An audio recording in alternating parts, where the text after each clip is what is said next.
Homila ko'p qimirlasa gipoksiya belgilari deb bilamizmi yoki kam qimirlagandami? Bu temada juda ham ko'p sporlar bo'ladi. Keling, hozir sizlar bilan bu mavzuni oydinlashtiramiz. Uyingizdagi farzandingiz yoki jiyaningiz sog'lom paytida to'polon qilib, yugurib, o'ynab yuradimi yoki og'rigandami? Albatta bilamiz, og'rigan bola ko'proq yotib, to tuzalmaguncha kam harakat bo'ladi.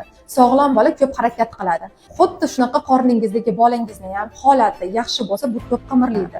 Aksincha, gipoksiya bo'layotgan holatlarda homila jim bo'lib qoladi. Lekin bu yerda yana bitta e'tiborga loyiq joy bor.